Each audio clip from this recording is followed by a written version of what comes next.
the next speaker. So let's just take 10 seconds just to assimilate everything, because I know we're kind of going content. Be nice to have a breath. So don't go anywhere, but for 5 or 10 seconds, just finish your ginsters or have a drink, because I just want you to sort of turn from deal packaging to a new content and a new subject. So while you're doing that, I'm going to talk to you about someone that I am very privileged to be able to have invited, and he has accepted our invite to come to the Property Super Conference. Now, what we wanted to do was give you a mix of the best property speakers, but also other people in different industries relating to property that you wouldn't see at another property event that could totally change your results. So tomorrow we've got building your brand, which will totally change your results. Today we have got negotiation. Who thinks that negotiation is a key skill in life? Okay, well then there you go. This is probably going to supersede just being relevant to property. It's probably going to be relevant to everything you buy. When Simon taught me round number, random number, I started using that technique on buying my watches on eBay. So this is for everything, the flinch that Hanif used.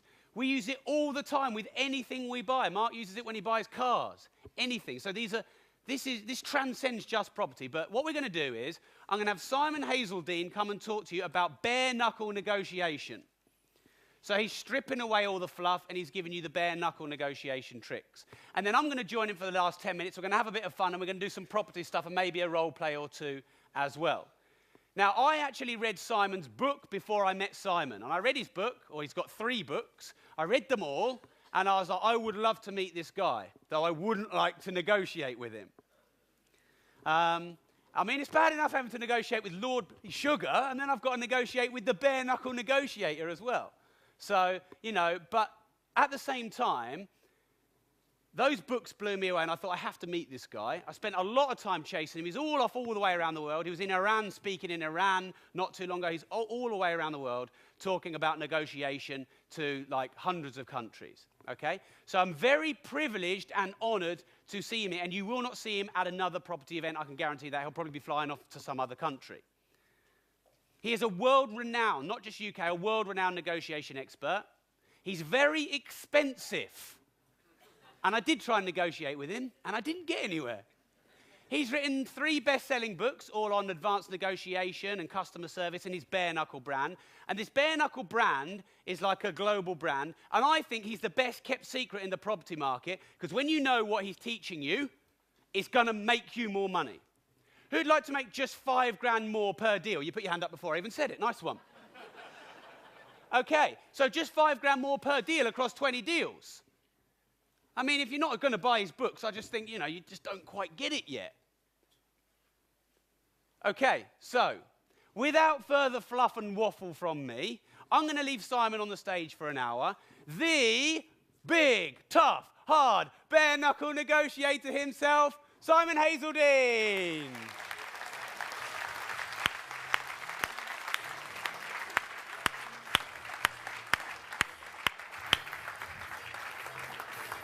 Thank you, buddy. Pleasure. Wow, after an introduction like that, I just can't wait to hear what I'm going to say. So is that cool? Thank you very much. I got the clicker. I'm going to need that later, aren't I? So how are we doing? Excellent. Good in the VIP section? How are we doing in the cheap seats? Excellent. Cheap seats over this side? Excellent. Fantastic. So we're rocking and rolling. Now, Rob asked you, I sort of asked you want to make some more money. So, yeah, I'm hearing that. And I'm going to ask you a series of 3 questions to get started. And to each question, I need an enthusiastic response. Now, I don't know what you think an enthusiastic response is, but mine is, hand in the air, you shout out, yes, please. Is that okay? Yes, please. In fact, that wasn't actually the first question. A bit premature there, sir. Probably no change as usual. So question number 1, you want to make some more money? Yes, please. You want to be a powerful and confident negotiator? Yes, please. Do you want to walk out that door 10 times more sexually attractive than when you walked in? Yes, please. Excellent. You should have put your hand up. So, we're in a good mood. Fantastic. We've not got the post lunchtime slump, have we?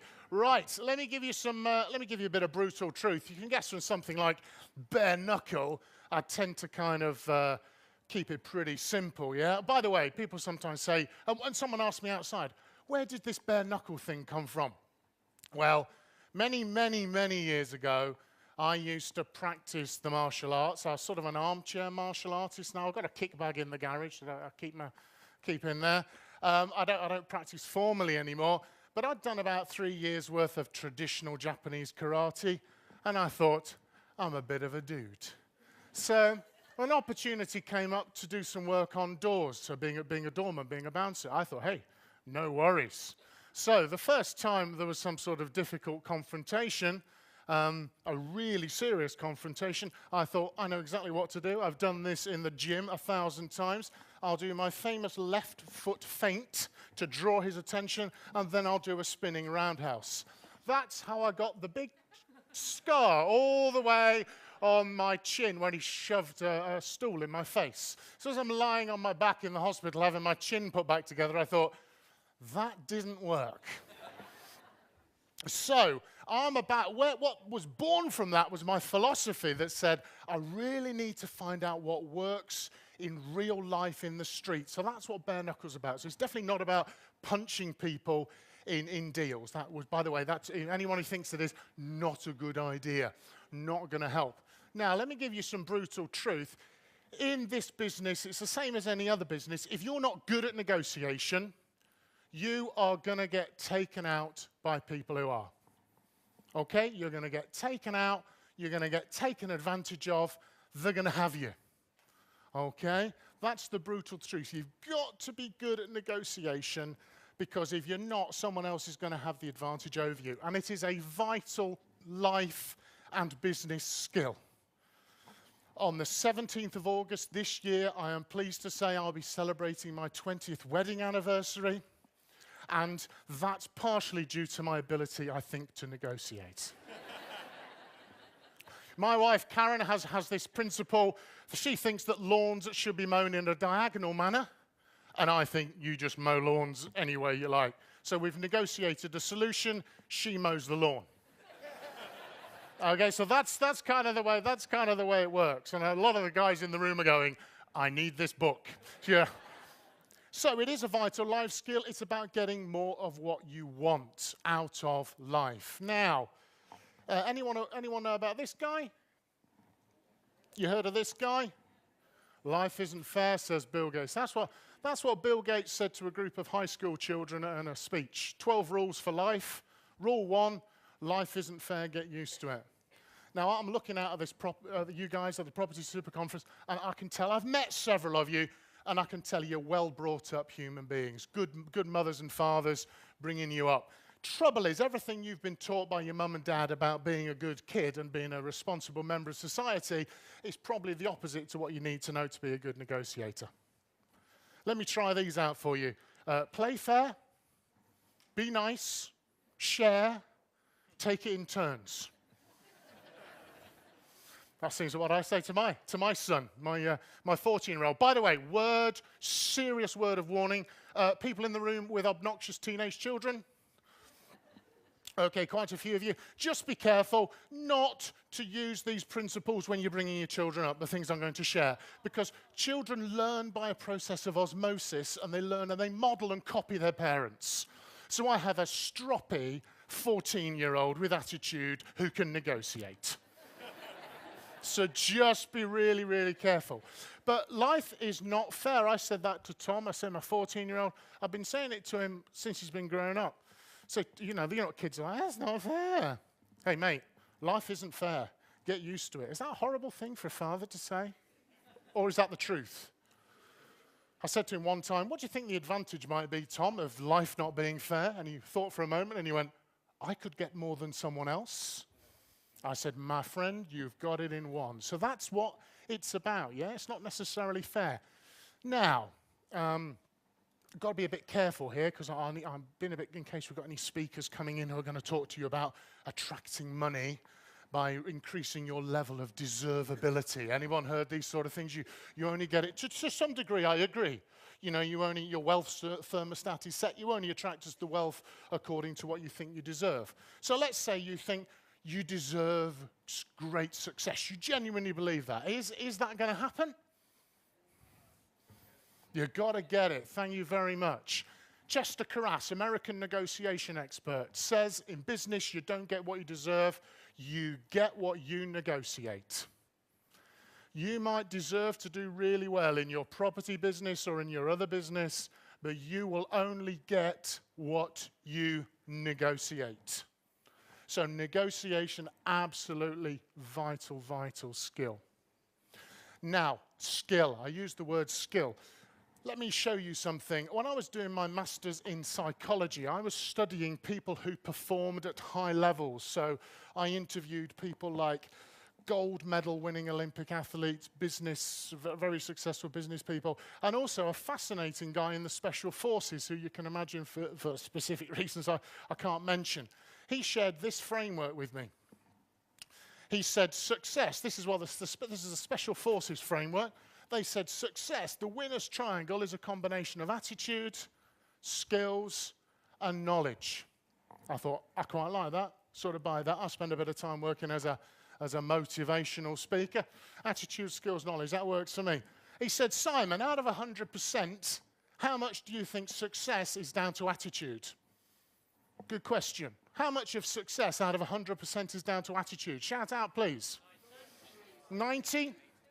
80, 100, absolutely what I said. I think I said 80. He said, wrong, 50%. I said, 50? He said, yeah, what do you get if you motivate an idiot?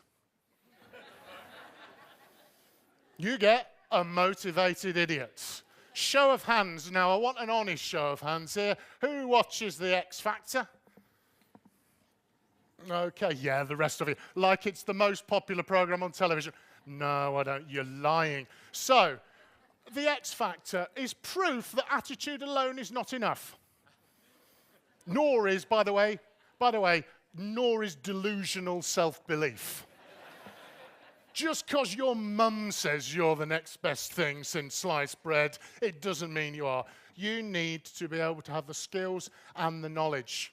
Yes, attitude is still the most important thing at 50%, but skills are vitally important and the knowledge as well. So we're going to share today some of those skills, give you some of that knowledge. You combine that with the right attitude, you have got negotiation dynamite. You're really going to make a significant difference to your business.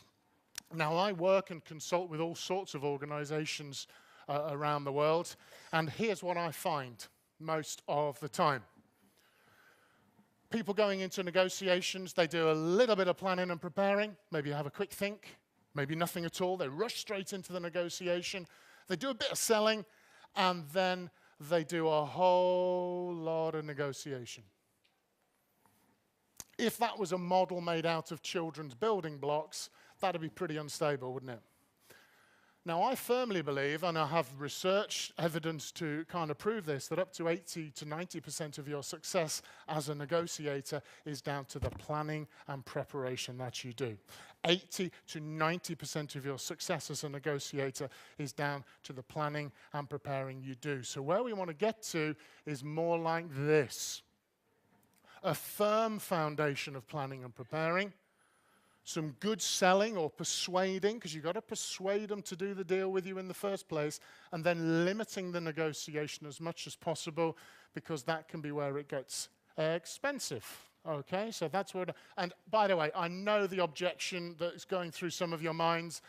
I'm busy. Yes, but I'm a very busy property developer. I haven't got time to plan and prepare. Fantastic, come and negotiate with me. Bring it on. Because one of the first things I'm going to do is I'm going to test you. I'm going to ask you some questions. How did you calculate that number? How did you come up with that deal? And if someone's sitting in front of me going, my confidence level goes up and up and up and up. And I'm going to expect a better deal. How much do you want to get paid? Let's say you spend one good quality hour doing your negotiation planning and preparing, and that makes you an extra $5,000 on the deal. Was that pretty decent wages for an hour's work? You said to someone on the checkout in Tesco's, earning, I don't know what they earn in Tesco, £6, £7 an hour. You said, I'm too busy to earn £5,000 in an hour. He or she is going to look at you like you've just arrived from Mars. That's what it could be more, it could be even more significant than that. So what is the difference between selling and negotiating? Well, I think, or my definition is, selling is convincing someone to do a deal with you, so persuading them of the value of what you have to offer. And a number of the speakers, the guys who were on before, were talking about establishing rapport. That's really, really important part of it. And then negotiation is agreeing the terms upon which the deal will take place. And selling, people have to buy you before they'll buy your deal. So really important to think about selling. I mean, persuading, if you like. I do understand the stereotype of salespeople in the UK is not fantastic. You know, ask the average man or woman in the street to describe a salesperson, and they'll say things like manipulative, con artist, rip-off, won't they? You know, anyone in the room, show of hands, anyone whose parent, your dad took you on one side when you were younger and said, you know what you need? A nice, safe job in sales. Anyone ever had that? Sales, by the way, salespeople in the room, tell me if this is true. Selling is what you do when you can't get a proper job. Interestingly, it's also one of the most highly paid professions. Well, there we go. So I'm kind of proud to think of myself as that. So that's what I think is the difference. A trade unionist I met one time from Yorkshire. Anyone in from Yorkshire? Oh, there's a few. Excellent. Trade union negotiator from Yorkshire, where all great trade union negotiators come from, I'm sure.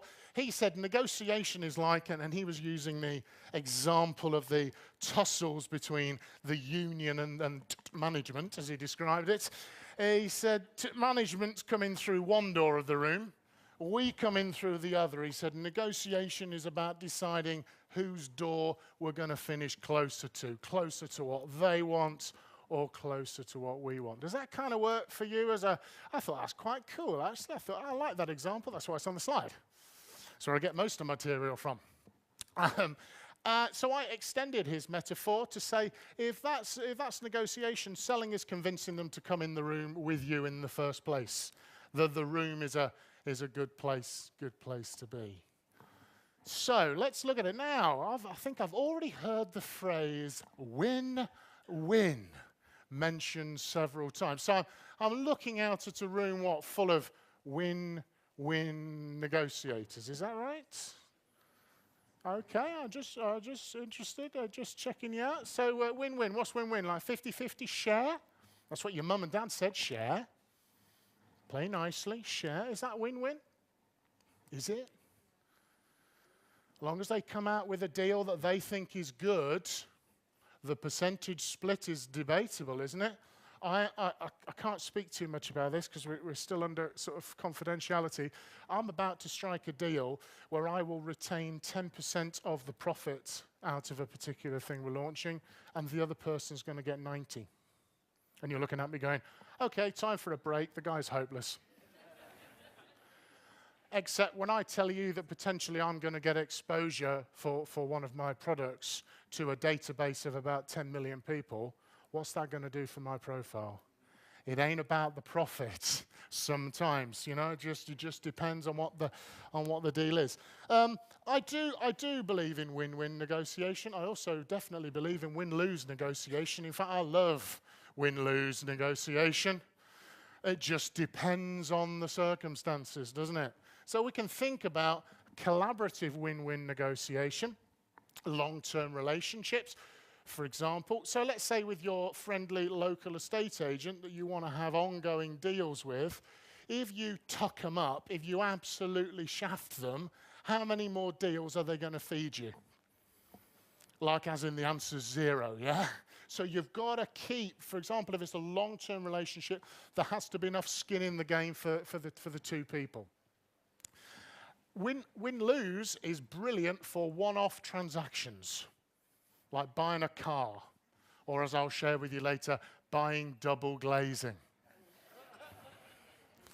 So I had some fun. I'll share that one a little bit later, because I was horrible to that guy. But hey, he had it coming.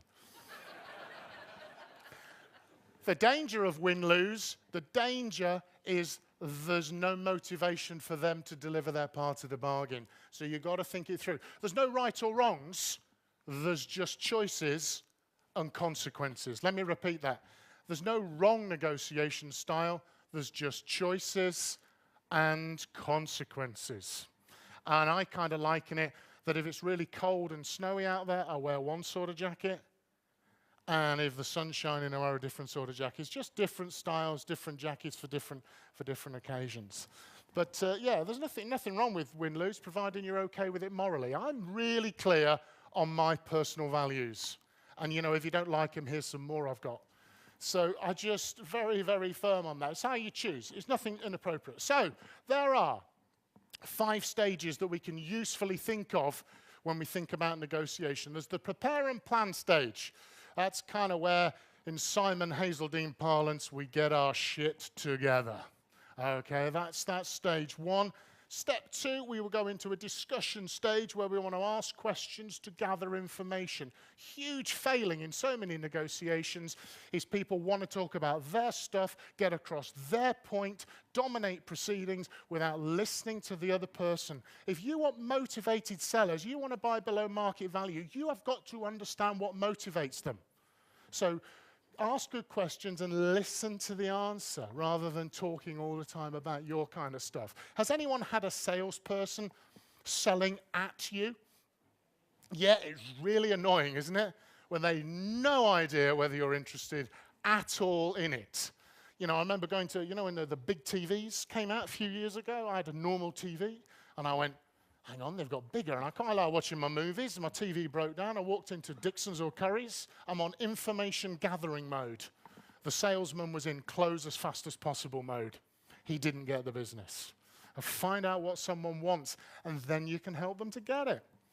The propose stage we will look at, and then we'll move into the fun of bargaining and then close that deal. So, preparation and planning prevents piss-poor performance, the US Army say. Anyone there? You've heard that before? Who's heard that one before? That's fine. Normally I even say that to groups of experienced salespeople or negotiators or buyers when I'm working. Who's heard that? They all go, yeah. They don't do it though. I know you know, but do you do? I know you know, but do you do? I know you know I'm a martial artist by background. Martial arts maxim, the more you sweat in practice, the less you bleed in battle. The more you plan and prepare, the less cash you will hemorrhage in the deal. Does that make sense? Planning and preparation, 80 to 90% of your success as a negotiator. So let's look at this first stage, preparing and planning. Stage 1, you gotta know what you want. Now, I understand you're a seriously committed group of people. You wouldn't have turned up, given up your weekend for this. Who's a goal setter? Who's an objective goal setter? Show of hands. Who's got those goals written down? Okay, quite a few of you. Okay, so you've got your goals written down. By the way, who's got a will or life insurance? Show of hands. Fantastic, that's more people. Okay, so there's most people in the room have made more preparation for being dead than they have for being alive. Just giving you a bit of feedback. So, good negotiators, absolutely proven, tons and tons and tons of research. Good negotiators are very clear about what they want to get out of the negotiation before they go into it. Here's an acronym for you to think about negotiation setting. Specific. What is it specifically that you want? Measurable, preferably with financial measures attached. How will you know when you have achieved it? Achievable, it's within the authority level of the two people. It's doable. But stretching, stretch yourself, challenge yourself. If you suffer from insomnia, send me an email. I will send you my thesis on the psychology of setting objectives and targets. You'll be asleep in 35 seconds. Or you can just trust me. The evidence, empirical research shows that people who set stretching, challenging goals are more likely to achieve them. So stretch yourself. And harmonious, you thought about the objective from the other person's side. I'm very fond of saying in negotiation, get inside the other person's head. Think about things from their side. Think about what's in it for them. If you think about what's in it for them, then it'll help you get it. Must be loads of people in the room have heard of Zig Ziglar, like the godfather of motivational speaking, the guy with the Texas drawl. Zig Ziglar says, I love Zig to bits. He's still with us, bless him. He's about 80-something now. You can get anything you want in life if you help enough other people get what they want. That really applies to negotiation. You can get anything in life you want if you help enough other people get what they want. So that's absolutely true. So think about your smash objectives. Now, the next part of the negotiation process is what I call LIM, the like, intend, and must. So because you don't know before you go in exactly how it's going to finish, you need to give yourself some scale to negotiate over. Your like is your ideal outcome. If you got your like, you would be cartwheeling down the street after the meeting, yeah? You'd be absolutely delighted. By the way, bit of a personal story, a bit of a tip for you. If you do get a really great negotiation deal, do not celebrate anywhere in view of the other person. So I was once negotiating. I used to work in the fast-moving consumer goods industry, so I'm negotiating with one of the big supermarkets. I won't mention the name, Tesco's. I won't mention it. And as we walked out into the car park after a very difficult negotiation, my boss went, "Nice one." That's all he did. That was it. Nice one. Just in the car park. The buyer was watching from his office window. And the next time I walked in, he went, "Your boss was pleased with you. Why?" Ooh, that was an interesting. So here is, let me model how you walk out of all negotiations. Like that, with a big secret smile on your face. So don't celebrate. Your intent is your realistic or expected outcome, realistically based on what you understand. A must is walk-away point. Must is deal or no deal, okay? That is your absolute walk-away point, because not all deals are worth doing, are they? No, not all deals are worth doing. You must know your must before you go in, not afterwards when you're driving home and you go, "Oh, shit." And you suddenly lost money. Must know your must. You must know your walk-away point so you can walk away. Now, sometimes people say, "Simon, should I pad my walk-away point?" I say, well, hang on a minute. There's a difference between knowing what it is and what you communicate to the other person. But you must know what it is, because then you can walk on to the next deal. And that gives us the bargaining arena. Between their like, intend, and must, and between your like, intend, and must, a deal can be done. If we go beyond that, then potentially, in the negotiation room example, maybe our like is beyond their must. We're not going to do a deal. We push it too far, they're going to walk away. So we need to ask the questions to tease that information out of them to understand. And a couple of guys from Harvard, one of the other good books worth reading on negotiation. That was me plugging, because I'm sales, sorry. Just do that all the time. Getting Past Yes and Getting to Know are the two books, really worth reading. They're on my bookshelf. They have a thing called BATNA, which is a bit of an Americanism, BATNA. Best alternative to a negotiated agreement. Your contingency plan. What do you do if you can't make the deal work instead? What other deal are you going to do? How are you going to repackage it? What's plan B? That stops you getting so attached to the deal and investing so much of your emotion in it that you start breaching your walk-away point. So in property, it could be just one word, couldn't it? In terms of deals, it could be next. Couldn't it? Next. Next one. Yeah, there's no shortage of deals going on. It's what I keep on hearing. Just next. If it doesn't work, it doesn't work. Not all deals are worth doing. And if you go too far, then you're in trouble. Now, let's talk about feeling powerful. Let's talk about power in negotiation. A lot of power is psychology. It's about whether you think you are powerful or not. Now, fascinatingly, whenever I am doing consulting work or working with clients, I've got a room full of experienced salespeople, I've got a room full of experienced procurement people. I'll always say to them, in negotiation, who has the most power? You or them? Do you know what they all say? They do. Now, either I specialize in working with really weak negotiators, or we're all giving away too much of our power. We think they're more powerful than they are. A story from one client, they're an airline. I had the lady on the program who bought fuel for the airline. And I said, who has the most power, you or them? And she said, it's definitely them. Definitely them. I negotiate with BP and Shell, and they've got the franchise for Heathrow and Gatwick, and they're the only game in town.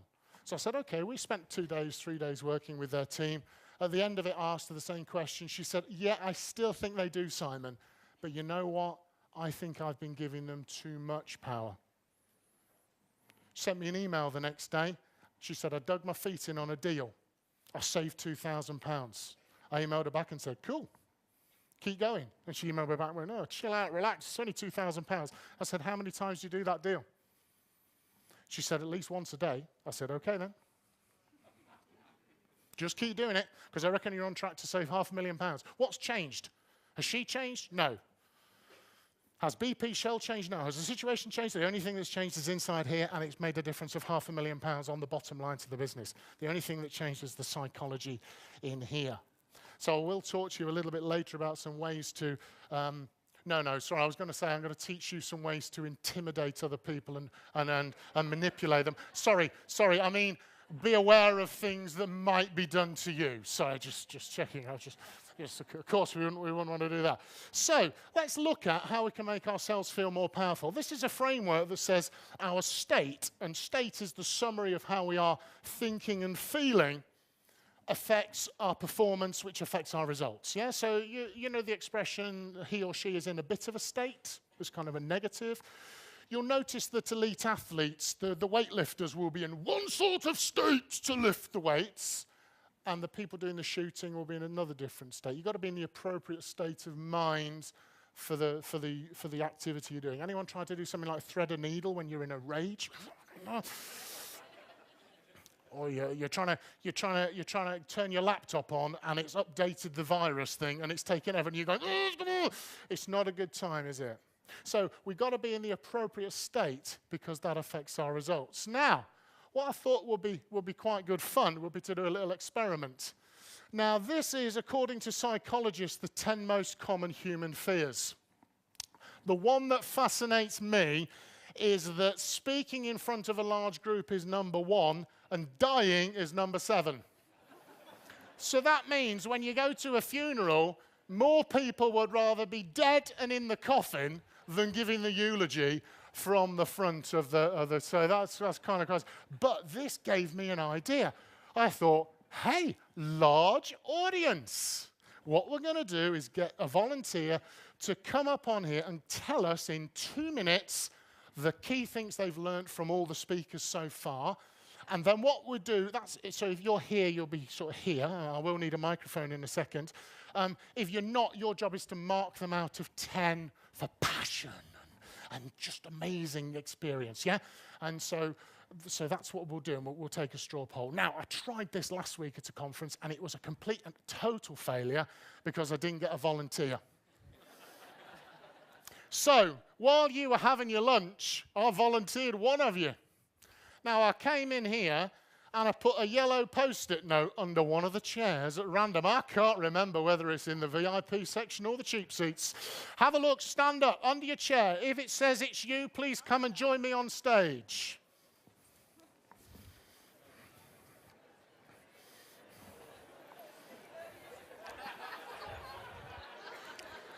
Okay, just relax, that was a joke.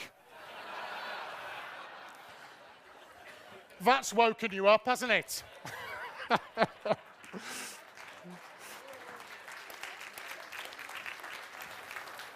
Thank you. Even my friend here has woken up, great stuff. What I wanted to give you was a real-life experience, and you were seeing quite lively before then, so I was guessing you may be 70, 80, you're feeling pretty cool. All of a sudden you go, he's joking, he's not joking, and you go, shoom, all the way down to the bottom. You go under, you go, thank God it's not me, it's someone else, and you go shooting all the way back up to 100%.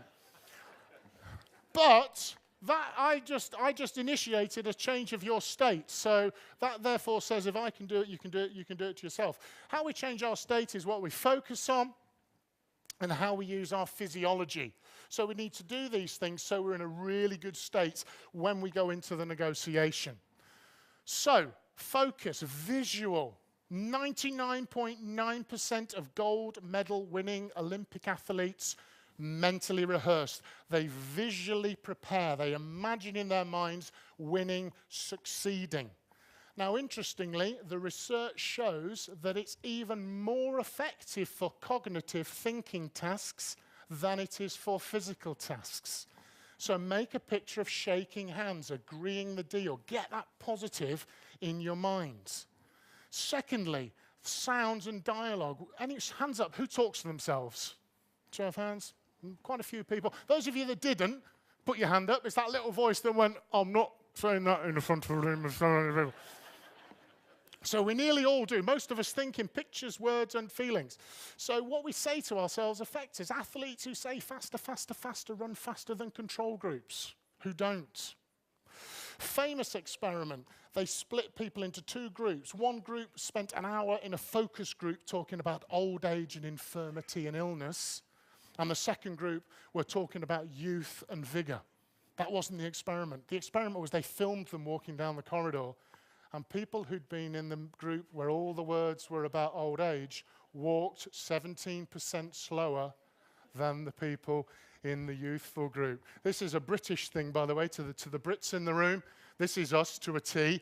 You wake up in the morning, you're feeling absolutely fantastic, you've had a great night's sleep, it's great, you have a shower, you walk downstairs, your favourite breakfast in the world is prepared, which is worrying if you live on your own. You get into your car, you drive into the office, you get into work, something like that. You're feeling fantastic, and then one of your colleagues goes, how are you? What's the average Brit go? I'm all right. Surviving. Getting there. I had a colleague who used to go, reasonable. How are you, Colin? Reasonable. I mean, what's going on? It's like with Tom. When Tom, my little lad, was about 6 or 7. How are you, Tom? Fine. That's what kids is about. We get a 6-year-old. How's school? Fine. So I said, Tom, we can do better than that. Got my flip chart out of the garage. I said, Tom, give me some... Yeah, I've got a research laboratory. It's called Children. Give me some words. Tom, good, fantastic. I said, right, Tom, I'm going to stick this on the back of your bedroom door. And in the morning, you look at that. And when you come downstairs, I'm going to say, how are you, mate? And you're going to choose one of the words and you're going to say it. I said, is that okay? He goes, yeah, all right. Comes down in the morning. I say, how are you, Tom? Oh, I forgot, Dad. So the word he chose was brillianto. Brillianto, right? It's not a bad word. Brillianto. You might like to adopt. And he did the hand thing. I didn't tell him to do that. It came along. Brillianto. That's what he did.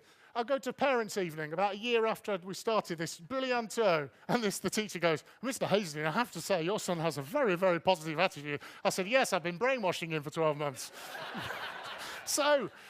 But that's the sort of stuff we need to be saying, not, oh, I'm going to get tucked up here and so on and so on. I'm good. I'm confident. This is going to be a good deal. And kinesthetic, the feelings, the sensations, how we best manage those is the body and the mind are not two separate things. They are connected together. What happens to the body affects the mind. How do people stand or sit when they're not feeling so good? I know, yeah? Could you please adopt the physiology of someone who is feeling really bored and down and lacking in energy? The front row haven't moved. This is slightly worrying. Okay, try something else. Stand up for me. Everyone, on your feet, please. Feet shoulder width. Fantastic. The dog is awesome every time. Shoulder width apart. Look up to the ceiling. Tense your calf muscles. Tense your thighs. Tense your backside. Tense your stomach. There's a six-pack in there. I know there is. Tense your chest. Look up to the ceiling and say to yourself inside your own head, yes, yes, yes, yes, yes. And while you're doing that, I want you to get depressed. Okay, take a seat. Take a seat. It's virtually impossible for your body to process negative stuff when you're in a positive physiology. Almost nigh on impossible. By the way, those of you traveling home on the tube, if you do that and say it out loud, yes, yes, yes, you will have a seat and a carriage to yourself. Trust me. It's an absolute winner. Now, power and intimidation tactics. Told you, I learned some of these when I was a doorman. Because believe it or not, doormen don't like fighting. We're paid to stop it. And the idea is so we use a lot of psychological intimidation to get people out the door. One of the things I used to do was a clever tactic called work with the biggest person. Now, I'm 6 feet tall. My mate Arthur was 6'5", and he weighed in about 19 stone of solid muscle. Huge black guy. Think Mr. T on steroids. And we used to do a partnership. We would do Simon does the talking and Arthur does the... You would not believe how persuasive I was with this guy. We're doing a concert for the Human League. Now I'm showing my age now. By the way, for those of the Generation Ys in the room, they were a popular music combo from Sheffield back in the 1980s. We're doing security, and Phil Oakey had said, no photos and no films. So we were told, anyone's filming, out they go. So Arthur and I, this bloke filming from the back, we go up to him and says, I say, excuse me, my friend, I need the camera. And he goes, oh. And this huge arm reaches around me and cups this guy's testicles. And he leans around and he goes, give me the camera. That's power. By the way, I'm not suggesting that with your local estate agent. Have you got any below market value property? Yes. No. So, power and intimidation, keeping you waiting. Keep people waiting. The message is clear. I will see you when I am ready. Sitting in the foyer, yeah, they do that, do they? Keep you waiting. Oh, it drive you mad. Keeping you waiting. Keep them waiting. The message is, when I'm ready, I'll come and get you. Brits hate this, by the way. British people, we have what's called a fixed relationship with time. You know, we like the Germans as well. Try this with the Spanish or the Italians. They're like, yeah, whatever. I did a seminar, I'm going to mention later, I did a seminar down in Brazil. Brazilian time, 20 minutes late, what's the problem? 40 minutes late, I wonder where Simon is. 60 minutes late, you're late. And they don't just arrive. You're not Brits, do you? Come into one of these, we go like this, sorry, just sit down. They walk right through the middle of the room. All right, how you doing? Yeah. So, drive me mad. Putting you in a low chair. I'm up here, you're down there. When we were training our puppy, she's passed away now, she was a Great Dane. The dog trainer, 10 and a half stone when she's fully grown. The dog trainer said, don't let her sit on the same level as you, because she'll think she's at the same level in the pack. Keep her down, low down. You've got a 10 and a half stone dog, as the postman found out. You don't want to fall out with it. So, but they do. They put you in buyers, sometimes professional buyers, they put the salespeople on a little low-down chair. Your knees are around your ears, and they're looking down on you. It's an animal thing. Big desk. Yeah. You can imagine coming to see some of the people that are on the stage, you know, that you walk into their office, it's big enough to land a helicopter on. That's like Rob's desk. Well, it's like that. That's why he's getting a helicopter, because he's got a desk. No, he hasn't. I'm joking. But it'll be this big stuff, they're trying to impress you, they're trying to tell you how absolutely great they are. And by the way, you know this, home and away.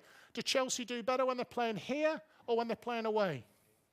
Here, yeah, home turf. Make them come to you if you can. The power handshake. Fantastic. Can I just shake hands with you for a moment, please? Nice to meet you. Now, what I'm doing is I am doing this, okay? I'm doing this. I am putting this into a dominant, and I shake the hand. Could just stand up. Just come up here a second. I'm not going to do anything weird. If someone does that to you, could you power handshake me? What you could do is you could wrestle, and that's gonna get kind of a concern. All you do is, if they do that to you, power down from the elbow on the first handshake and just turn it like that. Now, thank you very much. And if they know what they're doing, they'll go, oh, hello. You know, they'll know. If you wrestle with them, you're potentially in a difficult situation. But it's all little things that help. Sudden change of behaviour. Oh, this is what I did to the double glazing man. So double glazing, this was 7-8 years ago. We bought a house. The windows needed replacing. And so we want to buy double glazing. Now, based on what was previously said, I didn't know how much double glazing was, so I need to do some market research. So I put it out to competitive tender. They don't like that. 2 national companies, 2 local companies. Being honest, the local companies were only in the deal because I needed to work out what the possible cost was.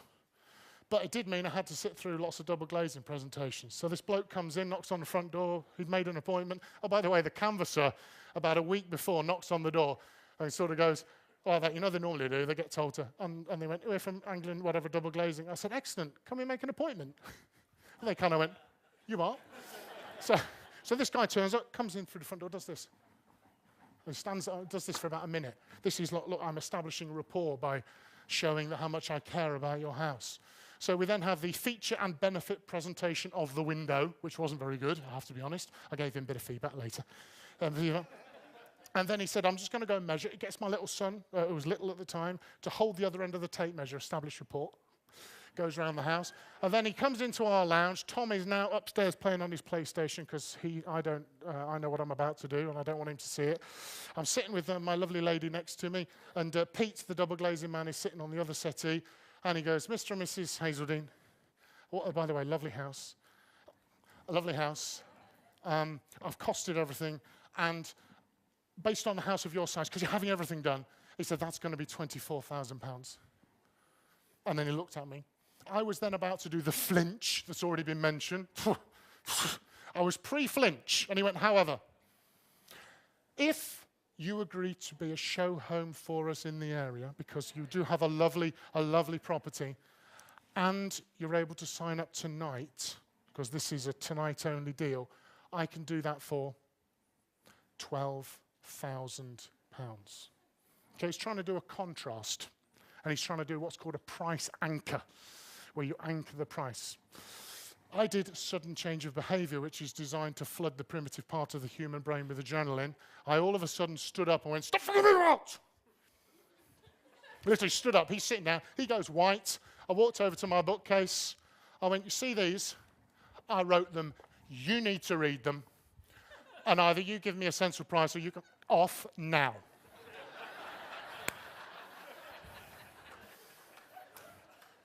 We settled on £5,400.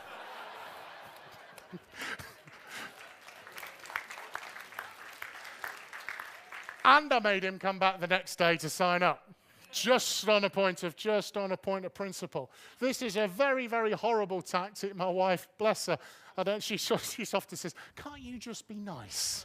Can't you just be nice in business? What I'm doing is I'm attempting to flood the reptilian complex of the brain, the survival part of the brain, with adrenaline. We know from research that most people, when that happens, go into flight mode. They run away rather than fight. But you have to be, as I found out on the doors, some of them will. So, oh, by the way, let's just be clear about this. If you hold your hand, one hand like this, please, and put the other on top, that is your brain. This bit, the arm, is the reptilian brain wrapped around the brain stem. You put your hands down now, you look silly. Stop it. The reptilian part of your brain, which is still very active. So when I walked up on the stage today, your reptilian brain went, looked at me and went, do I want to eat him? Do I want to run away and hide? Do I want to fight him, or do I want to have sex with him? That's funny. But I am here all weekend, just like to point that out. And it's still very active, and that's where the fight and flight response. The next part of the brain to evolve, which was your fist, it was the emotional center of the brain. And the last part was the rational part. They activate in that order: primitive, emotional, rational. That is why people make most of their purchase decisions emotionally, and then they justify them logically. People make decisions emotionally and then justify them logically, just to think about that. They activate in the roots 1, 2, 3. Other power and intimidation tactics: being outnumbered. Anyone turned up? Show of hands. Turn up. You thought it was a 1-to-1 and you find it's a 3 or 4-to-1. Anyone had that one? Yeah, just prepare for it. Just be ready for it. We used to get this quite a bit on the doors. There's 2 of you on the door. The rest of them are inside. And there's 5 guys, let's say they're causing trouble. You won't let them in. So you've got 5 people and it's maybe just you sometimes. So there's a few things I learned from the experienced doorman. One was there's 5 of them and you choose the one with the biggest mouth and you go, just you and me. You guys out of the way, just you and me. Let's put around the corner on our own and sort this out, mate. You should see his friends go. And one I never had the nerve to do, but one guy did. It was fantastic with a gum shield. This is just unbelievable. There were 5 of them outside, and he went, got it out of his pocket. He went,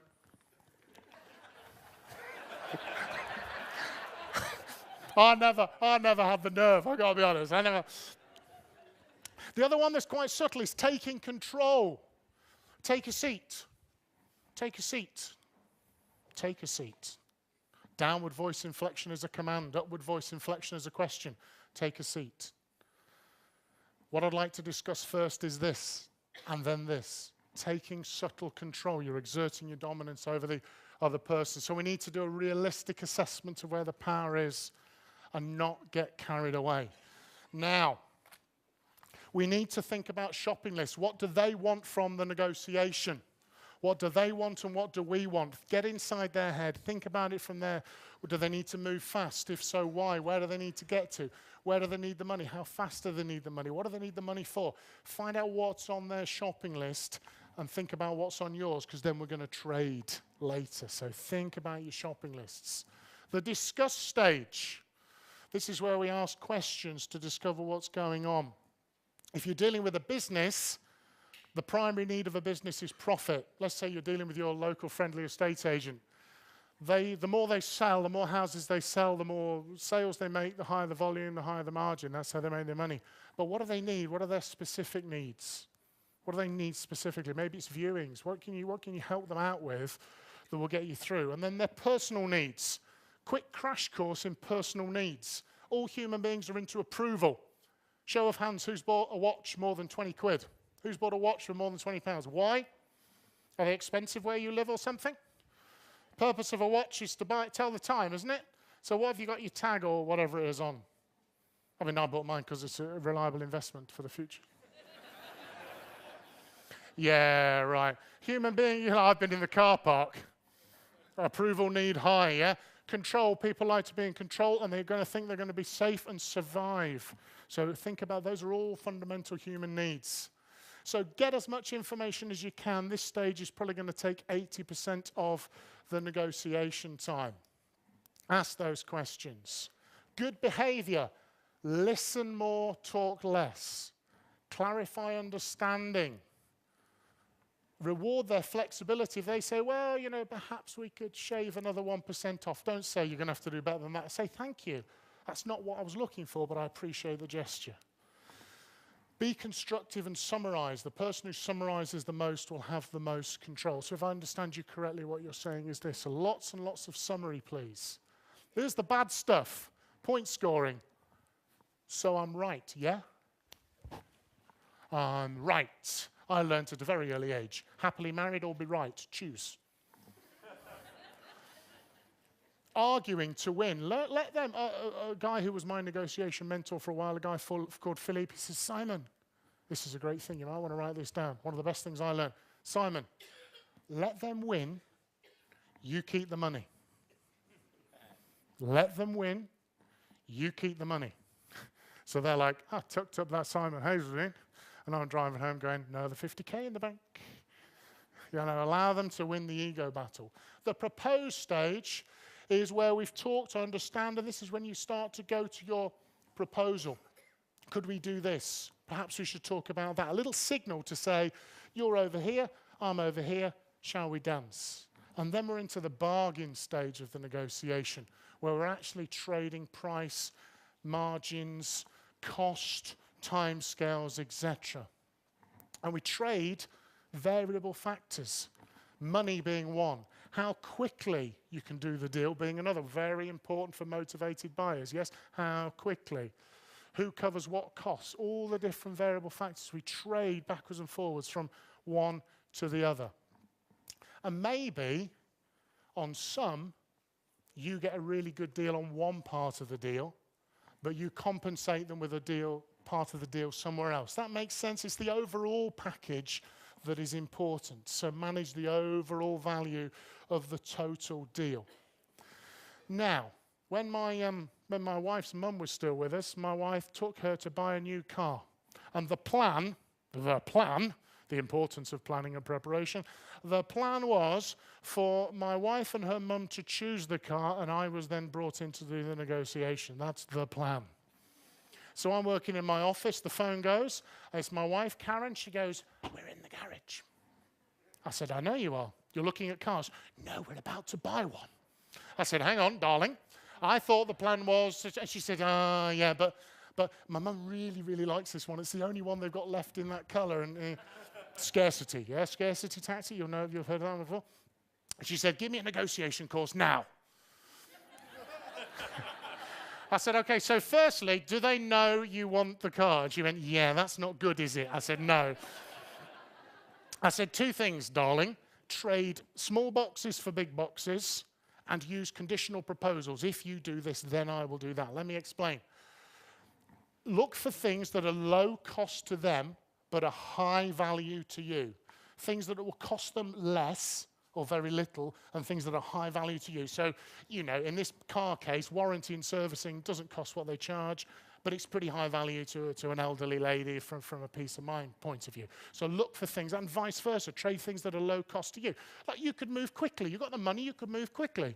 It's no big deal to you. You've got the money in the bank, it's no problem. I can go anytime you want. Anytime you want to go, we can go.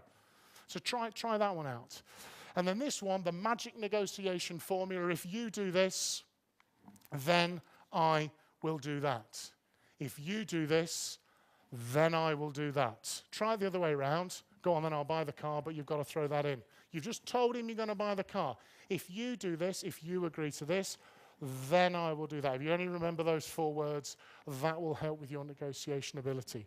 Some other tips on bargaining. This has already been said. Never accept the first offer. Okay, I'm on honeymoon with my wife. Who else? And this guy pulls up with his horse-drawn carriage, 2 black horses. My wife loves horses. He goes, do you want a romantic hour's carriage ride around the bay? And I thought, of course. So I said, how much? He said, whatever. It was about £3 sterling, something like that. So tiny price. I said, yeah, okay, great. Jumped in with my wife, and we pulled off. After about 60 seconds, I went, oh, God, I should have negotiated. And she said, Simon, we're on honeymoon. Have a day off, all right? And I'm going, hang on a minute, this is the principle. I treat people to this. So I didn't enjoy the first 15 or 20 minutes because I was in the mood, because I hadn't negotiated. Neither did the man riding the horses, who was going, I should have asked for £10. So for the sake of never accept the first offer. Give to get. Nothing wrong with giving in a negotiation, providing you get something back of equal or greater value in return. Just clear the hurdles. Just get over the hurdles. Just. I'm amazed, fascinated in property how often people negotiate in £5,000 or £1,000 chunks. It's often quite nice round numbers, you know. Why? Just clear the hurdles and make it painful. This is one of my favorite negotiation props. Can you do that? Hang on, I'll just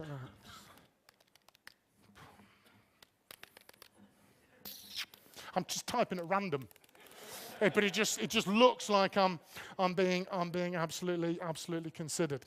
And then the last stage is to close and agree. Would you like to know the secret to closing deals? The secrets. Just ask. Just ask. Shall we go ahead? Would you like to get my solicitor to talk to your solicitor? When should we do this? What date would you like to get in the diary? How quickly should we go? Just ask. Just ask. Why don't we? Because we're scared they're going to say no, aren't we? And what's the worst that can happen? They say no. Oh, just ask, yeah? And once you ask, so we're going to do this? And the silence pulls it out of them. Just a couple of quickies before Rob joins me. Couple of things to watch out for. You'll have had this one. Good cop, bad cop. Mr. Nice Guy, Mr. Grumpy. Plays on the human need to avoid pain and the desire to gain pleasure. Just watch out for good cop, bad cop. They'll do that to you sometimes. Bit of a naughty tactic. Not saying, of course, you would do that yourself. That would be a terrible thing to do. The nibble is where you come after the deal, you shake hands, fantastic, and you go, and you've had this happen to you, haven't you? Remember when you were buying houses before you got into this professionally? And they go, yeah, excellent, thanks very much. That includes the carpets and curtains, yeah? That's the little nibble after the event. Yes, that little, watch out for that one. The salami, take a little thin slice as you're moving through the negotiation. They don't notice little thin slices. It's only afterwards you realize you got a whole lot of salami. Big stack of salami. And meet me halfway. I love this one. Is that fair? Meet me halfway. You're at 100K. I'm at 50. Let's meet in the middle. What could be fairer than that? What could be fairer? Nothing. Providing I'm telling the truth. Might not be halfway. Might be my like. Why do you meet me halfway? But it plays. We feel we need to. Great counter to this is thank you very much. That's brilliant. Well, now we're even closer. But if we can now close it, so don't allow that to happen. So, Rob, where are you, buddy? I'm here, sir. Excellent. Overcoming objections. We just thought we would chuck this one in for you, didn't we? Who's found this good so far, by the way? There you go. Thank you. So Simon is going to be running an online negotiation training that he's designed specifically for you as property investors, okay? I just want to spend 2 minutes with Simon talking specifically about property investors and vendors. Then Simon's going to show you what he's got, and then he's going to ask you at the end of it for it, aren't you? I sure am. So, what do you think the biggest objections estate agents or vendors would have with you if you want to buy their property? Shout them out. The price. That's always the biggest one. So, our interpretation is what we call mind reading, which is you already know the objections, therefore you are going to, as Simon says, inoculate them. So what do you mean, Simon, by inoculating objections? Inoculation, if you're going away, say, to the Maldives on holiday, you don't wait to get beriberi or typhoid. You inoculate yourself against the risk of that happening. So if you know this problem is going to happen, deal with it earlier on and nail it. Okay, so if you know that price is going to be an objection up front, how can you, with your linguistics and your language, differentiate yourself, position yourself different from everybody else, and straight away make that not a problem to them? Well, number one, you have to know what it is. We've just told you, so you've got that. And number two, all you do in mind reading is, when you talk to the vendor or the estate agent, you mention it up front. So you might walk in and say, look, I know the first thing that everybody who walks in says is, you know, what price are you going to offer? I'll be honest with you, I'm not going to even, you know, offend you as to offer a really low price, which, by the way, is an embedded command, really low price. You're going to say that, and then they're going to relax because they think you're not going to talk about price. Does that make sense? Yeah? Does it make sense? Okay, so what other objections might someone have about you buying the property from them? Speed, okay. Oh, most of these people take 28 days to complete. So before they come up with this objection, you say, and you know what? You know, one thing I can really help you with, but we won't talk about price, but one thing I can do is I can exchange in 3 days. Some people think that's a good thing. And you say it before they even say it, hence mind reading, hence inoculation. It's already overcoming their objections. And if you know all of these things up front, then it's really powerful because these people think you're reading their mind. You're answering their objections before they come up.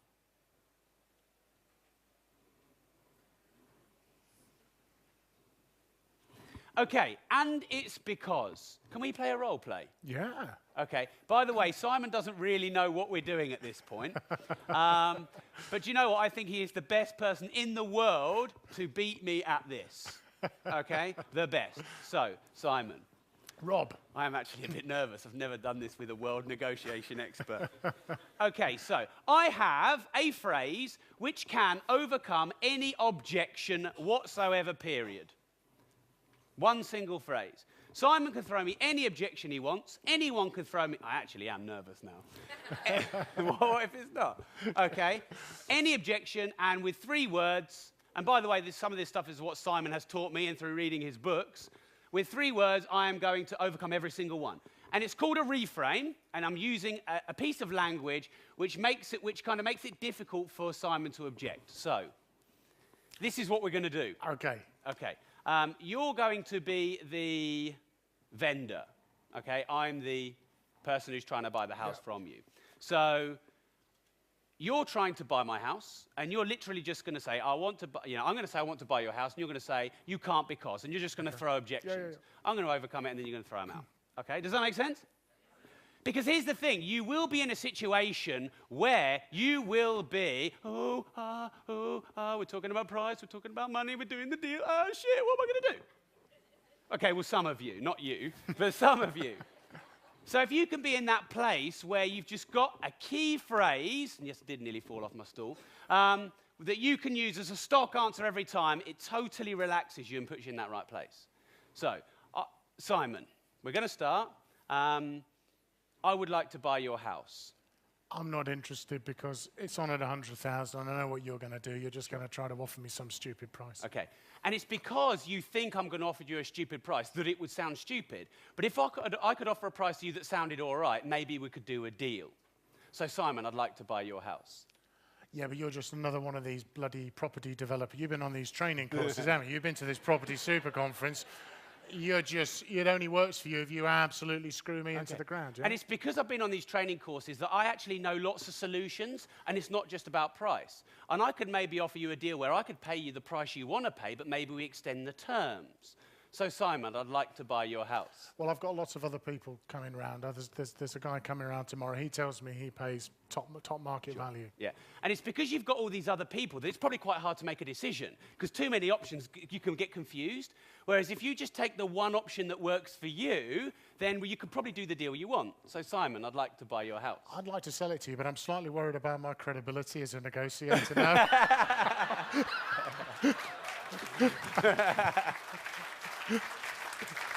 By the way, this guy taught me that from reading his books and all these kind of things. I'm only feeding back to you what you've done. So there's all sorts of this stuff that Simon's got to teach that's really powerful. By the way, what was the phrase? And it's because, so all we did was turn the objection into the reason. And even Simon was like a bit, it kind of tongue twists them almost. Yeah, it's good. So is it okay if for the next sort of 5 minutes Simon tells you about what he's got? Yeah? Is that cool? Go for it. Lovely. Thank you, Rob. No problem. Just want to leave you, before we go into talking about the program, just a thought. There's no such thing as a free lunch in negotiation, okay? Don't give anything away for free without getting something back in return, okay?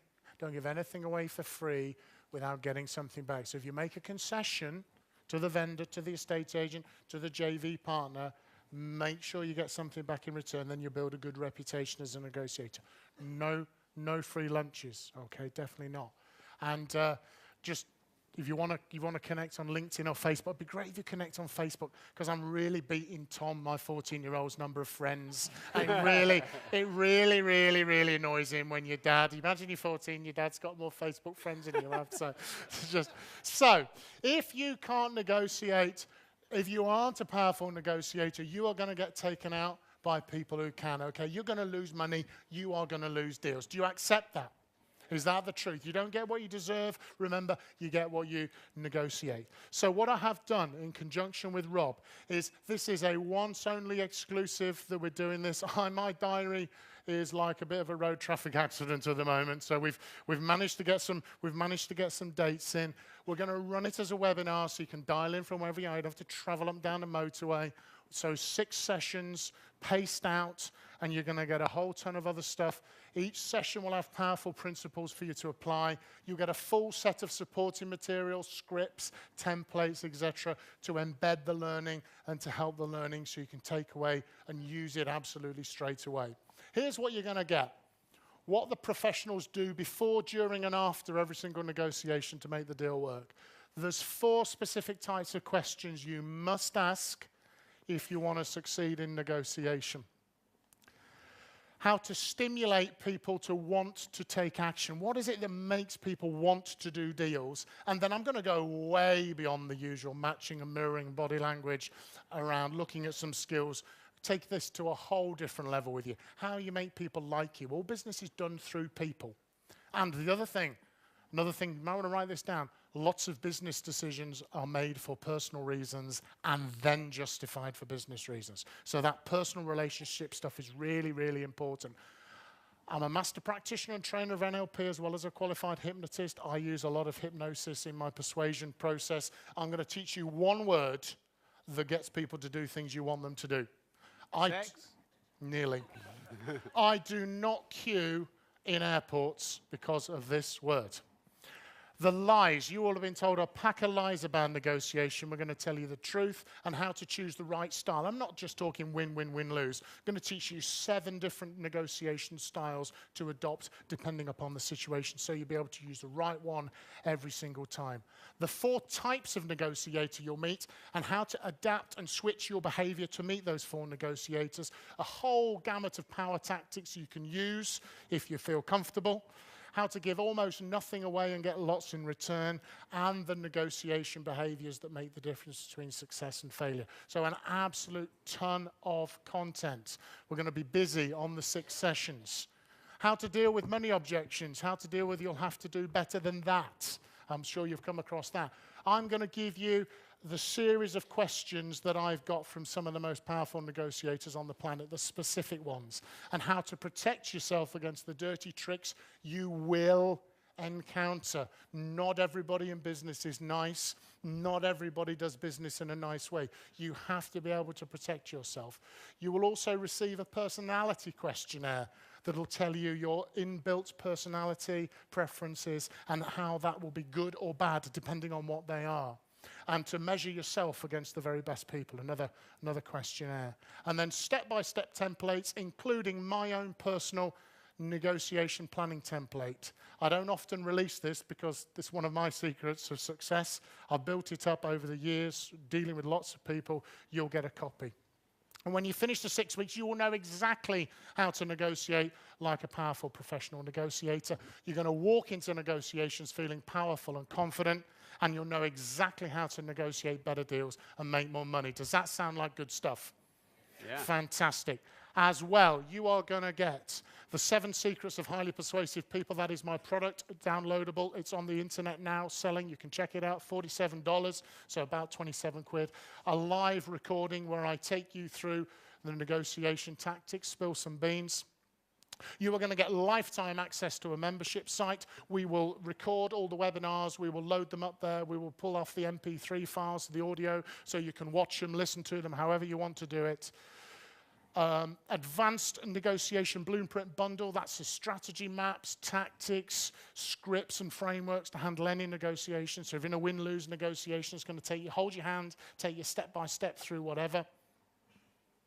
Video footage of me talking you through my negotiation planning template, and then exclusive behind the closed doors interviews with experienced negotiators so you can actually see exactly how it's done. Simon, before you talk about the money, can I just talk about one of those things? Because something that we decided to do, because I get asked this all the time, I would love to be a fly on the wall of a negotiation that went really well and someone did a deal to make lots of money. Who would like to be able to do that? You know, actually be sat in the room watching it. The problem is you can't, because it makes a contrived negotiation environment. So what we decided to do, which is what Simon just said, is we're going to sit down, Simon and I, and we are going to go through and role play the whole negotiation process from start to finish and record it, taking every scenario we've ever developed, so you can, as good as live, see a negotiation start from a really resistant vendor down to a 30% below market value discount. It's probably going to take 5 or 6 hours worth of video recording to go through, you know, and go through all the processes, but it's something that we're committed to do, because I know no one's ever done it. Everybody asked me for it. I would have loved it back then, so that's something that that's in the 187 value we're going to do for you as well. Fantastic. So we reckon that's about £1,100 of value. My clients pay me £5,000 to come into their organizations and to train their people. So if you wanted me for 6 hours, that's what it would cost you. Okay, so we're talking about 6,100. Your investment, if you want to secure one of the places, is 697. Just 697. And the first 17 people, I'm going to reveal something now. This has been something I've been researching for the past several years. Rob twisted my arm behind my back for something very, very, very special for you. This is kind of different. I want to ask you, do you want to know the real truth about how billionaires really think? I'm not talking about millionaires. I'm talking about billionaires. Do you want to know the real secret of how billionaires think? Yes? I'm sensing some people going, are you serious? Yes, I am serious. I was in Sao Paulo, Brazil. I mentioned it earlier. March the 15th, 2007, at a leadership program. A self-made Brazilian billionaire. He's on the Forbes list. You can check him out. He's worth $4 billion. I'll tell you who he is if you're one of the first 17. I asked him over coffee to tell me how he was so successful. He told me there were 3 things that he did. 3 things. I was like, whoa. So I kind of wrote them down, and then I went away, and I have spent the rest of the time researching these people. People like Branson, Bill Gates, Ray Kroc, who founded McDonald's, Donald Trump, Michael Dell, who wrote the foreword to our book on customer service, Walt Disney, and I have found the same 3 identical characteristics time and time and time and time again. So you'll learn why billionaires don't set goals. So for all of you who've written down goals, forget it. Billionaires don't set goals, okay? This is me now thrown out of the Professional Speakers Association. Have you heard? He's going around telling people not to set goals. I'll be absolutely thrown out of my ear. The thinking secret that enables them to overcome any and all obstacles to their success. It's a specific frame of reference they have, and it's very, very subtle and very powerful. There's also one thing they don't believe in. So we talk about what they do. There's one thing they don't believe in, and the one simple thing they all do that is the difference that makes the difference. So I'm going out there. If you want to come and join me, and you're one of the first 17 people, and the lucky man here is going to be number 18, and that's it. Yeah, we have to. So. Thank you, we got 2. I am not going to be publishing this material for a considerable length of time because of my schedule. When I do, I have no even idea what package or format it's going to be in. So it ain't going to be some kind of flimsy ebook. People are going to be paying big ticket. I just have no idea what we would call this, what we would say this is worth. So you get all the secrets to become a powerful negotiator, you get over £1,000 of bonus material, and you get the 3 secrets of the billionaire webinar. That is a 18-person, that's him, he's got one of the 18, it's not fair, is it? 18-person webinar, just those 18 people, that's the bonus 17 week if you're one of the first. So, okay. Choice is yours. So here's the deal then. Okay, you're too far away. Okay, so we have 3. All you need to do is follow Simon that way. If you've got your 30% discount voucher, it's applicable on all training. So what was yours was 697. So you can take 30% off that if you've grabbed your discount voucher. We're going to have a 15-minute break because then we've got auctions. So break time, go that way. Follow Simon if you want to have any chats with him. If you're at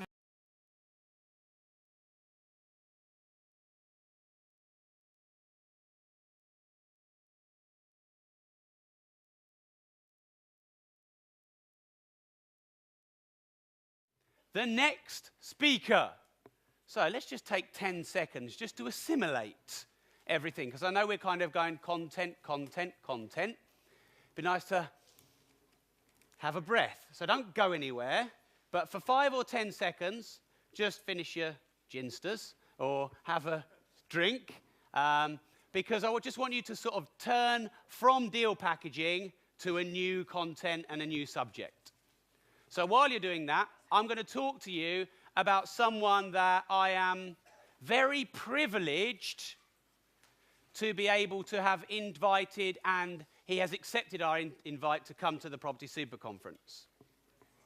Now, what we wanted to do was give you a mix of the best property speakers, but also other people in different industries relating to property that you wouldn't see at another property event that could totally change your results. So tomorrow we've got building your brand, which will totally change your results. Today we have got negotiation. Who thinks that negotiation is a key skill in life? Okay, well then there you go. This is probably going to supersede just being relevant to property. It's probably going to be relevant to everything you buy. When Simon taught me round number, random number, I started using that technique on buying my watches on eBay. So this is for everything. The flinch that Hanif used. We use it all the time with anything we buy. Mark uses it when he buys cars, anything. So this transcends just property. But what we're going to do is I'm going to have Simon Hazeldie come and talk to you about bare knuckle negotiation. So he's stripping away all the fluff and he's giving you the bare knuckle negotiation tricks. And then I'm going to join him for the last 10 minutes. We're going to have a bit of fun and we're going to do some property stuff and maybe a role play or 2 as well. Now, I actually read Simon's book before I met Simon. And I read his book, or he's got 3 books. I read them all, and I was like, I would love to meet this guy, though I wouldn't like to negotiate with him. And they learn and they model and copy their parents. So I have a stroppy 14-year-old with attitude who can negotiate. So just be really, really careful. But life is not fair. I said that to Tom. I said my 14-year-old. I've been saying it to him since he's been growing up. So, you know what kids are like, that's not fair. Hey, mate, life isn't fair. Get used to it. Is that a horrible thing for a father to say? Or is that the truth? I said to him one time, what do you think the advantage might be, Tom, of life not being fair? And he thought for a moment and he went, I could get more than someone else. I said, my friend, you've got it in one. So that's what it's about, yeah? It's not necessarily fair. Now, I've got to be a bit careful here because I've been a bit, in case we've got any speakers coming in who are going to talk to you about attracting money by increasing your level of deservability. Anyone heard these sort of things? You only get it, to some degree, I agree. You know, your wealth thermostat is set. You only attract the wealth according to what you think you deserve. So let's say you think you deserve great success. You genuinely believe that. Is that going to happen? You've got to get it. Thank you very much. Chester Carras, American negotiation expert, says in business you don't get what you deserve, you get what you negotiate. You might deserve to do really well in your property business or in your other business, but you will only get what you negotiate. So negotiation, absolutely vital, vital skill. Now, skill. I use the word skill. Let me show you something. When I was doing my master's in psychology, I was studying people who performed at high levels. So I interviewed people like gold medal winning Olympic athletes, very successful business people, and also a fascinating guy in the special forces who you can imagine for specific reasons I can't mention. He shared this framework with me. He said success, this is a special forces framework. They said success, the winner's triangle is a combination of attitude, skills, and knowledge. I mean, it's bad enough having to negotiate with Lord Sugar, and then I've got to negotiate with the bare-knuckle negotiator as well. So, you know, but at the same time, those books blew me away, and I thought, I have to meet this guy. I spent a lot of time chasing him. He's all the way around the world. He was in Iran, speaking in Iran not too long ago. He's all the way around the world talking about negotiation to, like, hundreds of countries, okay? So I'm very privileged and honored to see him here, and you will not see him at another property event. I can guarantee that. He'll probably be flying off to some other country. He is a world-renowned, not just UK, a world-renowned negotiation expert. He's very expensive. And I did try and negotiate with him, and I didn't get anywhere. He's written 3 best-selling books, all on advanced negotiation and customer service, and his bare-knuckle brand. And this bare-knuckle brand is like a global brand, and I think he's the best-kept secret in the property market, because when you know what he's teaching you, it's going to make you more money. Who'd like to make just $5,000 more per deal? You put your hand up before I even said it. Nice one. Okay, so just $5,000 more per deal across 20 deals. I mean, if you're not going to buy his books, I just think, you know, you just don't quite get it yet. Okay, so without further fluff and waffle from me, I'm going to leave Simon on the stage for an hour. The big, tough, hard, bare-knuckle negotiator himself, Simon Hazeldie.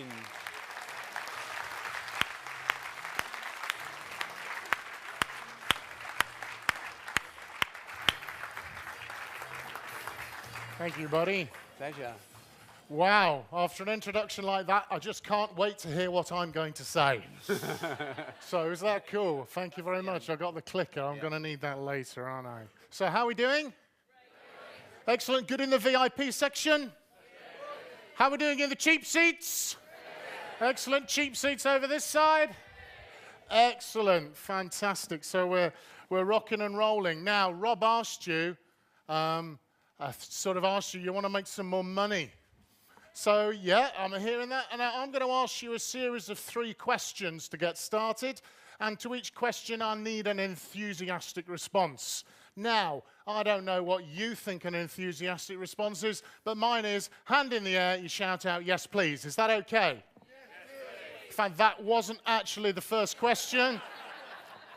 A bit premature there, sir. Probably no change as usual. So question number 1, you want to make some more money? Yes, you want to be a powerful and confident negotiator? Yes, do you want to walk out that door 10 times more sexually attractive than when you walked in? Yes. Actually, you should have put your hand up. So, we're in a good mood. Fantastic. We've not got the post lunchtime slump, have we? Right. Let me give you a bit of brutal truth. You can guess from something like bare knuckle, I tend to kind of keep it pretty simple, yeah? By the way, people sometimes say, and someone asked me outside, where did this bare knuckle thing come from? Well, many, many, many years ago, I used to practice the martial arts. I was sort of an armchair martial artist now. I've got a kick bag in the garage that I keep in there. I don't practice formally anymore, but I'd done about 3 years' worth of traditional Japanese karate, and I thought, I'm a bit of a dude. So an opportunity came up to do some work on doors, so being a doorman, being a bouncer. I thought, hey, no worries. So the first time there was some sort of difficult confrontation, a really serious confrontation, I thought, I know exactly what to do. I've done this in the gym 1,000 times. I'll do my famous left foot feint to draw his attention, and then I'll do a spinning roundhouse. That's how I got the big scar all the way on my chin when he shoved a stool in my face. So as I'm lying on my back in the hospital having my chin put back together, I thought, that didn't work. So, what was born from that was my philosophy that said, I really need to find out what works in real life in the street. So that's what bare knuckles about. So it's definitely not about punching people in deals. That was, by the way, that's anyone who thinks it is, not a good idea. Not going to help. Now, let me give you some brutal truth. In this business, it's the same as any other business. If you're not good at negotiation, you are going to get taken out by people who are. Okay? You're going to get taken out. You're going to get taken advantage of. They're going to have you. Okay? That's the brutal truth. You've got to be good at negotiation, because if you're not, someone else is going to have the advantage over you. And it is a vital life and business skill. On the 17th of August this year, I am pleased to say I'll be celebrating my 20th wedding anniversary. And that's partially due to my ability, I think, to negotiate. My wife, Karen, has this principle. She thinks that lawns should be mown in a diagonal manner. And I think you just mow lawns any way you like. So we've negotiated a solution. She mows the lawn. Okay, so that's kind of the way it works. And a lot of the guys in the room are going, I need this book. Yeah. So it is a vital life skill. It's about getting more of what you want out of life. Now, anyone know about this guy? You heard of this guy? Life isn't fair, says Bill Gates. That's what Bill Gates said to a group of high school children in a speech. 12 rules for life. Rule 1, life isn't fair, get used to it. Now, I'm looking out at this you guys at the Property Super Conference, and I can tell, I've met several of you, and I can tell you're well-brought-up human beings, good mothers and fathers bringing you up. Trouble is, everything you've been taught by your mum and dad about being a good kid and being a responsible member of society is probably the opposite to what you need to know to be a good negotiator. Let me try these out for you. Play fair, be nice, share, take it in turns. That seems what I say to my son, my 14-year-old. By the way, serious word of warning. People in the room with obnoxious teenage children? Okay, quite a few of you. Just be careful not to use these principles when you're bringing your children up, the things I'm going to share, because children learn by a process of osmosis.